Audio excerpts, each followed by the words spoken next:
Halo semuanya, Assalamualaikum warahmatullahi wabarakatuh. Kita kembali lagi di channel Ekonomi, channel obrolan santai tentang ekonomi. Nah, kita bahas kali ini SIMA UI 2019 lagi. Oke. Kenapa saya sebut lagi? Karena kita akan bahas soal 2019 dengan tipe soal yang berbeda atau kode soal yang berbeda. Sebelumnya udah saya bahas di deskripsi, saya sertakan link soal-soal yang udah saya bahas.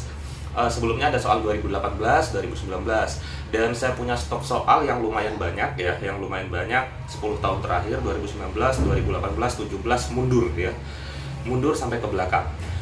Nanti teman-teman bisa ambil kesimpulan dari tiap tahun, dan setidaknya saya akan upload paling lama itu 2 hari sekali atau paling cepat tiap hari 1 video saya akan upload. Pokoknya saya selesaikan semuanya sebelum teman-teman SIMA UI-nya berlangsung. So, untuk kali ini saya akan bahas dengan kode soal yang berbeda. Oke, let's start it.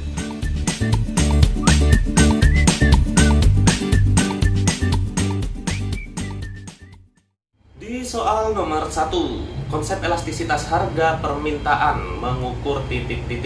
Nah, elastisitas harga itu adalah mengukur tingkat kepekaan suatu barang, permintaan maupun penawarannya akibat adanya perubahan harga. Itu secara pengertian atau konsepnya juga saya sertakan link di bawah. Maka untuk nomor 1, jawabannya adalah yang E, sensitivitas atau kepekaan jumlah permintaan akibat perubahan harga, men. Mudah ya, mudah banget. Aku rasa teman-teman harus bisa menjawab ini. Hati-hati gitu, karena semua soal juga hampir sama. Mungkin seperti video sebelumnya ya, mungkin agar lebih asik ketika soalnya muncul, teman-teman pause, terus teman-teman jawab, dan kemudian kita cek bareng-bareng jawabannya seperti apa. Oke, nomor 2. Dharma sangat suka mie ayam dan bakso sapi. Harga kedua makanan tersebut di kantin sekolah lama yaitu 5.000. Dalam 1 minggu, Dharma bisa menggunakan uang jajannya untuk membeli 5 mangkok mie ayam dan 5 mangkok bakso sapi. Ketika harga daging sapi naik, harga bakso sapi di kantin pun naik jadi 6.000. Jika Dharma ingin agar tingkat kepuasannya tidak berubah dengan uang saku yang sama, maka Nah, kalau teman-teman pernah belajar kurva indifferent, kalau misalkan belum, nanti saya gambarkan, saya bikinkan ulasannya tentang indifferent curve ya. Tunggu aja, yang penting tetap subscribe dan klik tombol lonceng biar nggak ketinggalan materinya, men. Jadi untuk jawaban nomor 2 adalah yang D. Dharma akan mengurangi jumlah konsumsi mie ayam dan menambah konsumsi bakso sapi.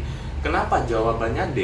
Teman-teman tahu bahwasanya kurva indifferent itu berkorelasi negatif atau mirip kurva permintaan tapi bentuknya ngelengkung.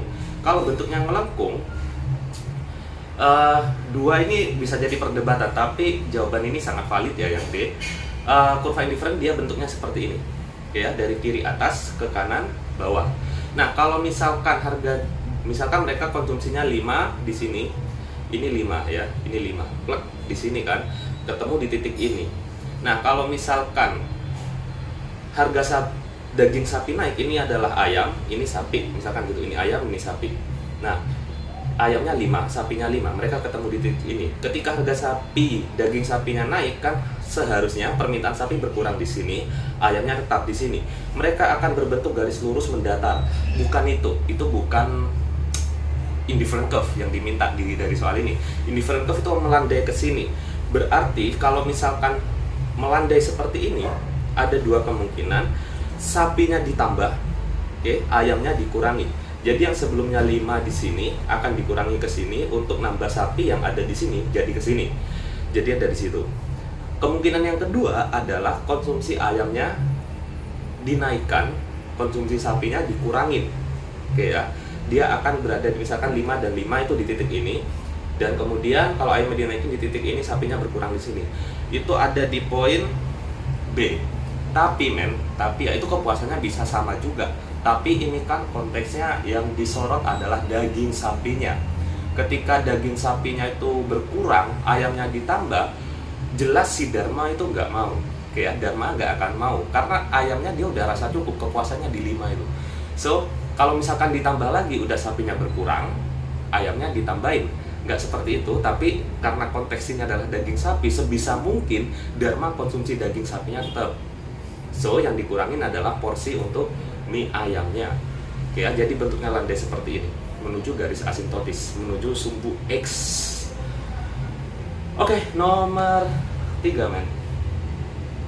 Dengan jumlah anggaran tertentu yang dimiliki, produsen dalam memproduksi barang dengan menerapkan prinsip ekonomi akan berusaha mencapai, kalau kita ngomongin produsen, ketika kita sebelumnya konsumen ya, ngomongin konsumen nih, yang dicapai oleh konsumen adalah kepuasan maksimum, yang dicapai oleh produsen juga kepuasan maksimum.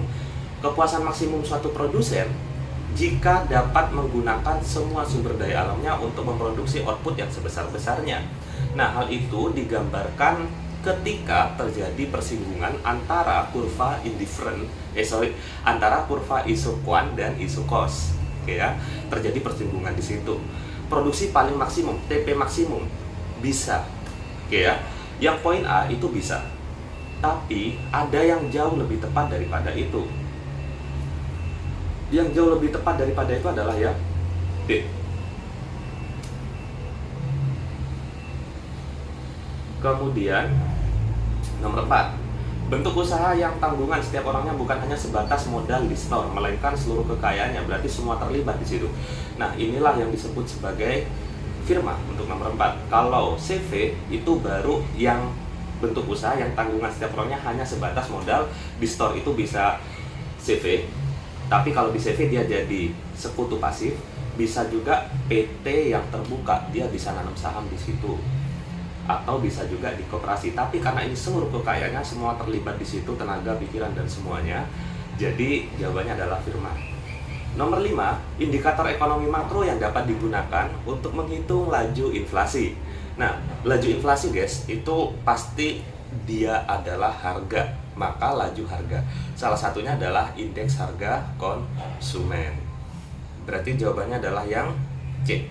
Simple ya.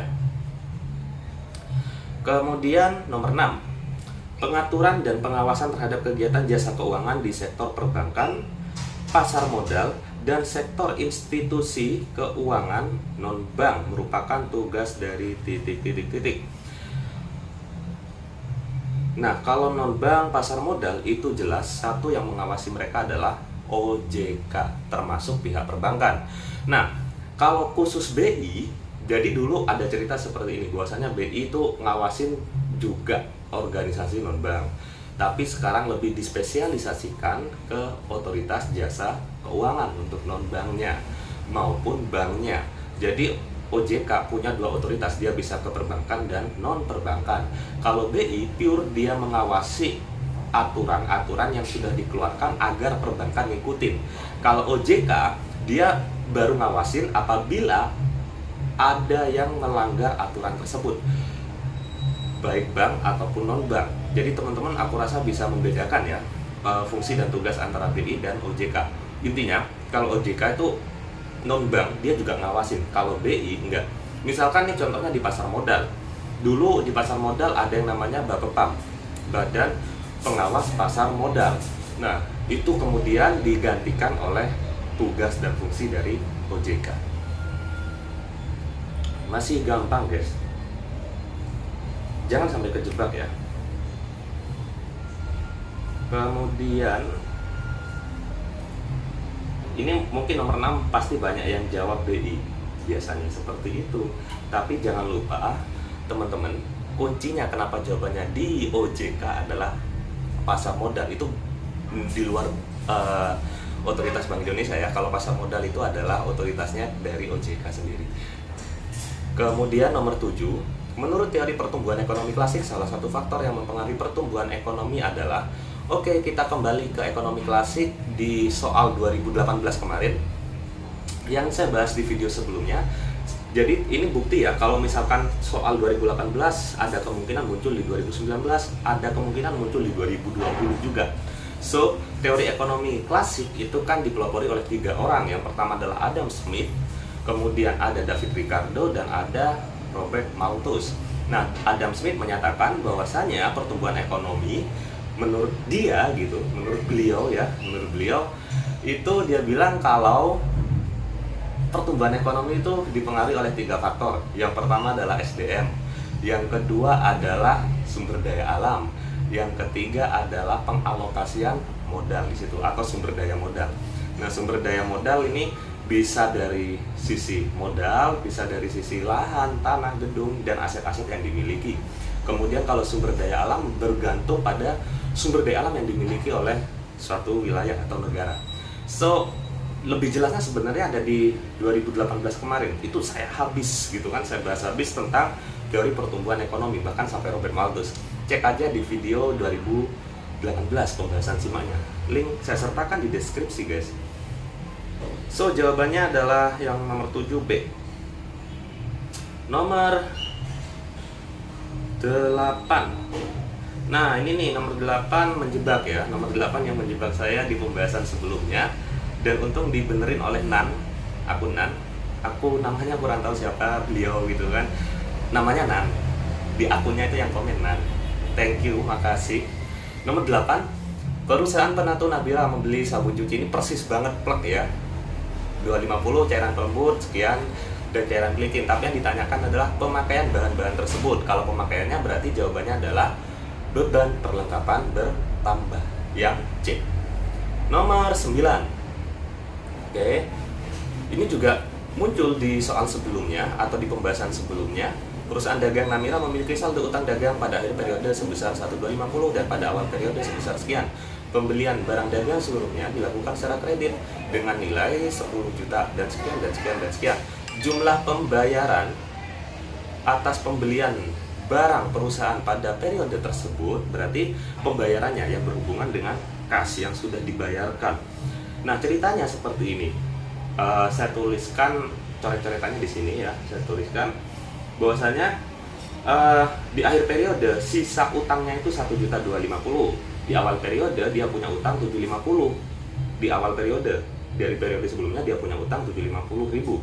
Kemudian dia utang lagi 10 juta, berarti 10.750. Kemudian saldo barang dagang awal sekian pada awal periode, ini diabaikan aja guys. Diabaikan ya, karena yang ditanyakan adalah pembayarannya atas pembelian barang juga di situ.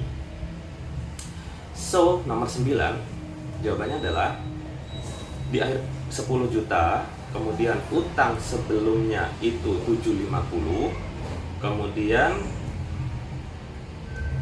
jumlah total utang jadi 10.750, tapi di akhir periode utangnya cuma sisa 1.250, berarti 10 juta dikurangi 10.750 dikurangi 1.250. Jadi jawabannya adalah yang 9.500, yang C. Ini udah keluar ya di soal sebelumnya. Nomor 10 juga udah keluar di soal sebelumnya. Jadi menurut saya kalau sama-sama 2019 itu soalnya mirip-mirip, paling yang beda cuman antar kode itu soalnya diacak, kemudian paling cuma beda 3 atau 4 nomor aja, sisanya benar semua. Benar semua, sama semua. Oke, sekarang kita di nomor 10. PDB mengukur nilai pasar dan jasa di suatu wilayah pada periode tertentu. Benar ya. Yang bawahnya PDB per kapita diperoleh dengan cara nilai PDB nominal dibagi dengan jumlah penduduk. Benar juga. Dan nggak berhubungan. So, jawabannya adalah B. Ini udah dibahas. Teman-teman yang belum nonton video sebelumnya silahkan tonton aja. Nomor 11, keputusan investasi tidak dipengaruhi oleh perubahan suku bunga real. Bener men. Investasi itu dipengaruhi oleh suku bunga real. Nah, sekarang teman-teman mungkin bisa bedakan ya antara suku bunga real dan suku bunga nominal. Itu ada bedanya. Bisa disiapkan catatannya. Kalau misalkan mau dicatat, kalau mau didengerin doang emang nggak masalah. Oke, kalau misalkan suku bunga nominal itu adalah suku bunga yang biasa kita lihat di bank. Misalkan kalian pergi ke bank ya, melihat suku bunga di bank tuh, wah 10%. Nah, itu suku bunga nominal. Oke ya, itu suku bunga nominalnya. Berarti ketika teman-teman pinjam uang misalkan 100.000 ke bank dengan suku bunga nominal 10% per tahun, maka tahun depan itu membalikannya 110.000. Itu suku bunga nominal. Kemudian suku bunga nominal itu juga sudah ada unsur inflasinya. Oke ya, ada unsur inflasinya. Perbedaannya kayak gini nih, misalkan suku bunga realnya itu 6%. 6% suku bunga real. suku bunga nominalnya itu 10%.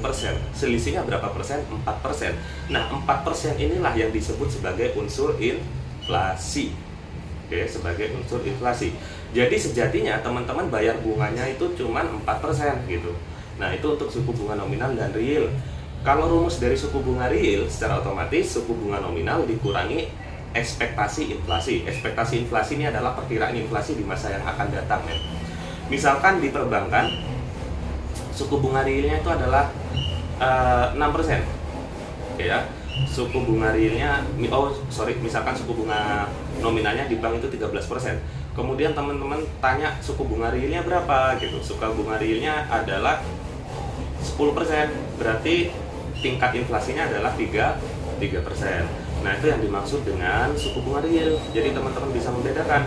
Sementara bagi orang-orang atau para investor yang mau meminjam modal di bank, itu sehendaknya juga memperhatikan suku bunga realnya. Misalkan tingkat inflasinya naik tinggi ya, suku bunga realnya 10%. Tapi suku bunga nominal ekspektasi inflasinya 5%. Berarti nanti dia harus melunasin sebesar 15%. Kemudian ketika suku bunga realnya turun, suku bunga realnya dari 8% dan kemungkinan inflasinya itu 5%, berarti kan 13%. Jadi suku bunga real juga menentukan orang mau investasi atau tidak, guys. So, jawabannya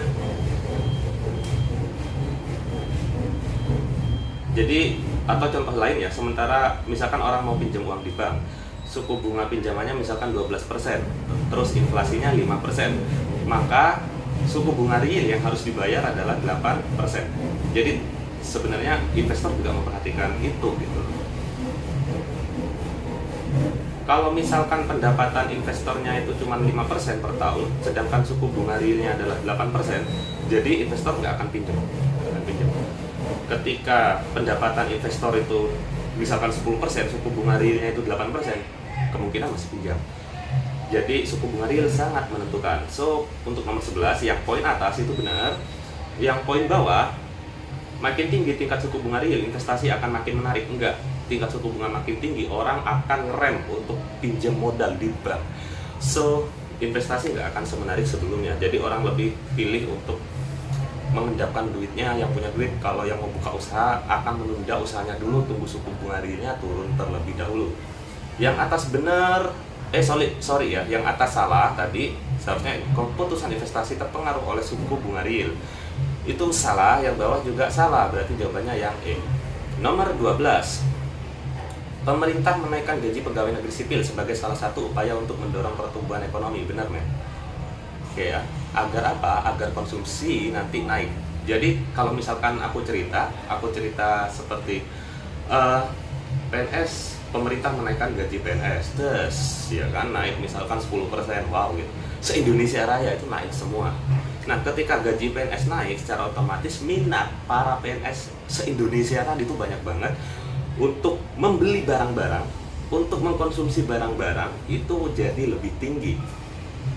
Ketika konsumsi para PNS tadi itu lebih tinggi, maka sektor-sektor produksi yang memproduksi barang konsumsinya PNS itu juga akan naik. Nah, ketika permintaan mereka naik, mereka secara otomatis butuh tenaga kerja yang lebih banyak. Akhirnya mereka akan menyerap tenaga kerja. Orang yang nganggur kemudian nggak nganggur ya, juga punya duit. So, itu alasannya gitu loh. Kenapa kok kenaikan gaji PNS itu menstimulus pertumbuhan ekonomi, tapi di suatu saat akan menyebabkan inflasi. Teman-teman mungkin bisa cek nanti tentang inflasi, itu ada di video di bawah juga. Antara judulnya itu, kalau nggak salah gue kasih judul inflasi dan pengangguran. So, jawaban nomor 12 adalah dapat menstimulus. Iya, benar dan benar berhubungan. Berarti nomor 12 adalah yang A. 13, yang dapat menggeser kurva penawaran suatu barang ke kanan. Nah, ini juga ada di soal 2019 yang saya bahas sebelumnya. Kalau menggeser berarti selain harga barang tersebut. Jadi nomor 13 jawabannya adalah 1 dan 3.